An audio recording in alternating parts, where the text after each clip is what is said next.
Hello everyone and welcome to another episode of Unearth Horticulture. Today I am mobile. I've been spending a lot more time on the plant bus these days and I really wanted to squeeze in a short and sweet Unearth Horticulture episode this week so that I didn't leave you 2 weeks without hearing some sort of educational plant information. So today we are going to talk about ferns. We're, working our way into fall here, and ferns are one of those things that just really does give you fall feels as far as houseplants go. So I've got a few ferns to show you, and we're going to talk about fern morphology. So I just finished up my 4-part little mini series on morphology a couple of weeks ago. So make sure you check that out if you haven't seen it already. But I thought I'd do a little spin-off here and do a little mini vignette on fern morphology. So morphology meaning the physical characteristics of the plant. So I have a couple of ferns here to show you. Let's dive in. All right, so first up I have Nephrolepis dufii. This is actually a lemon button fern, that is its common name, and this is definitely what you would think of when you think of ferns. This is a very classic traditional looking fern. Nephrolepis is actually the genus name for Boston ferns, and they're the ferns that you're going to see at your box stores around this time of year, and then earlier at Memorial Day weekend. They're the ones in hanging baskets at box stores that you might see on front porches. They're really beautiful. They add that nice greenery, very southern looking. Anyways, this is a little miniature little lemon button fern, and I have a couple on the bus. They're really, really fun. But Boston ferns kind of get a bad rap because they tend to drop parts of their fronds, which brings me to my first term here. The frond is the whole leaf of a fern, and let me pull off an example here. All right, let me show you this. This is a fern frond, and typically frond is only used as a term to describe ferns, but it can be used in some palms, for example. It usually refers to a finely divided leaf or a compound leaf. There's many leaflets, which on a fern they're called pinna, and I'll put that on the screen here for you. Pinna, and then they're attached to the main middle midrib, which here in a fern is called the rachis. And then down here it attaches to the plant at the rhizome, which I'm not having a good example on this one. It's not very clear. I'll show you on another plant. So you have the frond that has the little pinna, each pinna attached to the rachis at the center. So there's a little fern morphology for you. So that is lemon button fern. Now there are some ferns out there that don't actually have that compound frond look to it. And actually these are typically my favorite because they don't make quite as much of a mess as the Boston ferns do, or the fronds that have lots of pinna. This is a bird's nest fern. This one's actually called Victoria because it has this undulated, that's what we call that kind of wavy look, undulated leaf edge. And they have what we call fiddleheads that come up from the center here, in the center of the nest. That's why it's called a bird's nest fern, because they do that. They unfurl, the fiddleheads unfurl from the center, and that's a really, really fun plant. I suggest that you snag these up because I've already sold one on the first day it was out here, and I only have a couple more. So come get your asplenium. That is the bird's nest Latin name, asplenium. All right, this one is called Microsorum crocodilus, and it's the crocodile fern, and you can see why it's called that. Look at that skin-like leaf. Honestly, I'd have boots made out of this if I could, or a handbag. It might be a little bit more humane, maybe not to the plant, but this is my favorite fern because look at its wacky shape. First of all, it's just got some crazy leaves. They aren't going to make a mess like your other fronds, and then they also they look a little bit more like your standard foliage plant.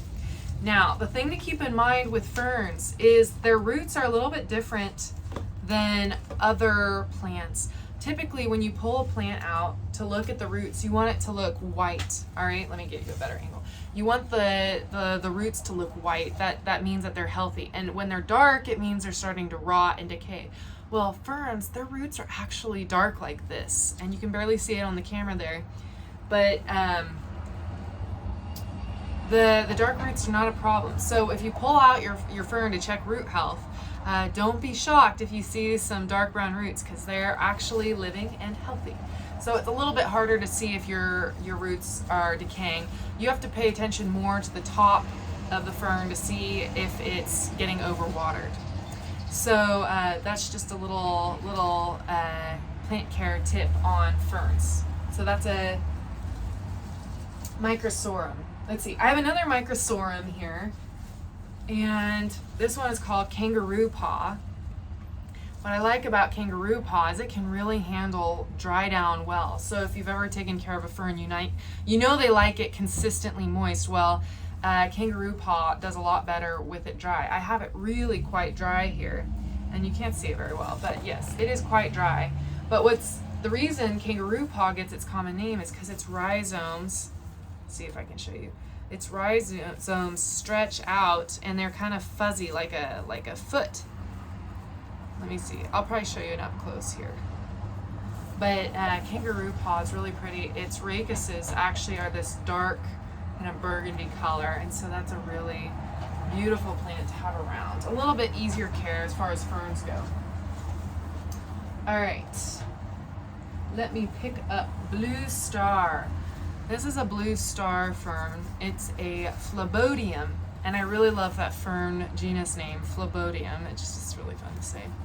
And I'll show you an up close of its rhizomes. They're very fuzzy, but it kind of is very light and airy, and it kind of has a blue-gray look to its leaves. They're often kind of shaped like the Kangaroo Paw leaves, which are divided in twos or sometimes in threes. Very unusual look. Still checking to see if there's people coming on board the bus. It's kind of exciting. All right, let's see. I think I have one more to show you here, and I don't think I have any more after this one. This is a Pelea, and it's oftentimes confused with the button fern, because they're both commonly known as button ferns. But Pelea is very different. It doesn't have the same shape of fronds at all, and they're very fuzzy and almost cinnamon colored. And it's a really, really pretty fern. Let me stop moving it so you can get a good look at it. Really nice and full. It still has that button shape, which makes it really cute, really adorable. And I'd say, unlike the Boston, they're not as readily there to drop their fronds, the pinna off of their fronds.